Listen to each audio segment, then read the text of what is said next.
Quick video, carbon versus alloy. Do you need a carbon bike? We get dropped. No. That's one of the biggest myths of cycling, right, man? Is people thinking, I'm doing alright on an alloy bike.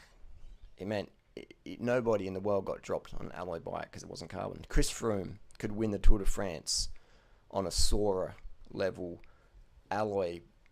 Chris Froome could win the Tour de France on a $500 road bike with 9-speed Sora, latest Sora. He could 100%. Maybe put some good tyres on there. He's winning the Tour de France, man.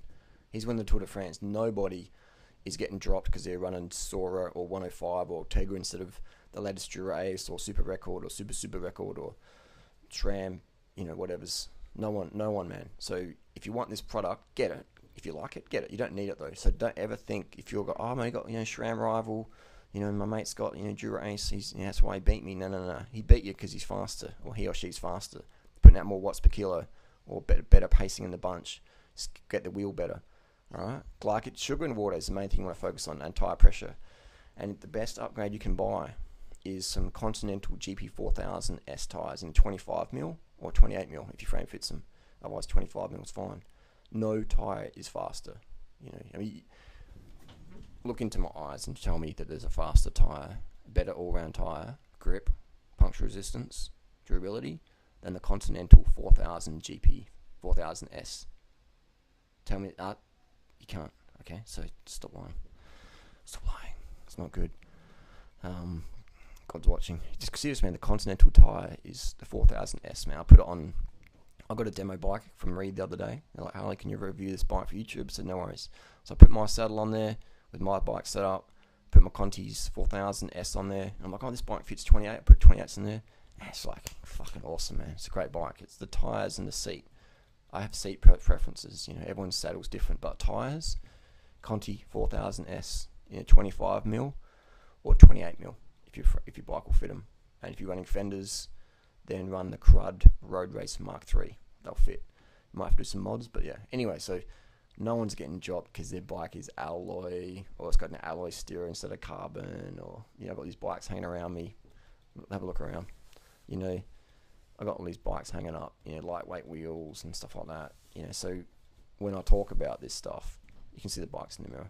So when I talk about this stuff, I'm not bullshitting you, I'm not reading something on the internet. This is my personal experience in over 20 years of racing bikes. Started in 1997, racing crits in Adelaide, done fucking God knows how many bike races, God knows how many bunch rides all over the world, fast bunch rides, race and train with some big dogs, and ask them behind the scenes what they think, and everyone agrees. Like these days, a bike's a bike, man. Like whether you get a Focus or a Specialized or a Giant or fucking a Carfi or a Cervelo or Cannondale or Trek, if it fits you, it's gonna be good enough, man. The main thing is your tires. That's the most important thing. It's not the frame material, but again, ride what you want to ride. If you love the look of steel or the feel of it or the paint job, then fucking awesome, man, get it.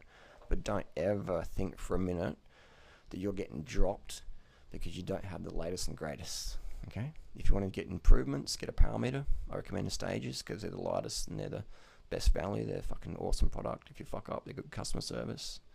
Everything fucks up. SRM, Quark, Power to Max, Garmin Vectors, everything cooks. But Stages, for me, is the easiest one to fix. Get a power meter, get the Continental 4000S, get your Garmin going. I like the Garmin 1000, big screen, easy to read. The Garmin 520, don't even come to me with that one. If you've got a problem with your Garmin, don't come to me with the 520 because I just hate those little fuckers. The Garmin 1000 I can use. Looking up, but power taps, they're alright, but they're like the hub bearings wear out quick and the free hub bodies are shit. So power tap's not a bad product, but it's just if you're doing a lot of Ks, better off getting the Stages. And that's about it, man. So power meter is the most important thing in terms of upgrades.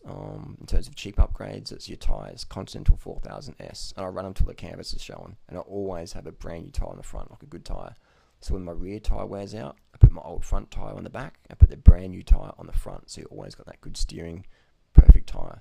And check it for any cuts now and then as well. That's my little opinion there. It's not only my opinion. It is my opinion, but it's actually the fucking truth, which is pretty rare because everyone these days is sponsored or they can't really say what they want. But I talk to pros and they tell me behind the scenes. I can't mention any names, but And again, personal experience, man. I've ridden hundreds of bikes and I own 21. So all materials: titanium, bamboo, steel, Reynolds, Tange, Columbus, fucking Giant Carbon. Giant make the best carbon bikes around, so I can compare them to everyone else. And these days, man, shit's really good, and it's great for the consumer. End consumer, they can get a great bike for $1,000, $1,500. Like a Trekker ALR alloy frame, they're fantastic. The Cannondale CAD 12, Reed in Australia, if you're getting Reed bikes, they're really good value. Fucking the Giant TCRs, all the bikes these days, man, are fucking rad. But just a quick video out there for all the people out there who think that, oh, you know, one day I'll be able to afford a nice bike and then not get dropped. No, no, no.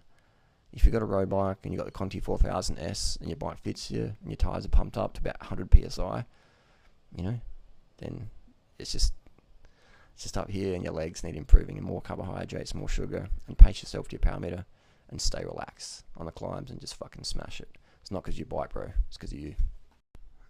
And just so we're clear, if you want the bling, go out and fucking get it, for sure. Bling bikes, fucking awesome fun. You know, look cool, stuff like that. If you want the bling, get the bling. But don't think you have to have the bling if you can't afford it, alright? Because I'll fucking I'll drop anybody, not anybody, maybe not Chris Froome in the pros, but I'll drop 99% of riders in my $500 Reed up a climb, alright? So, during riders in the $500 bike with shitty $50 rims, he'll drop 99.9% of the bunch on a $500 bike. So it's the rider is most important. Done. But if you want the bling, buy the bling.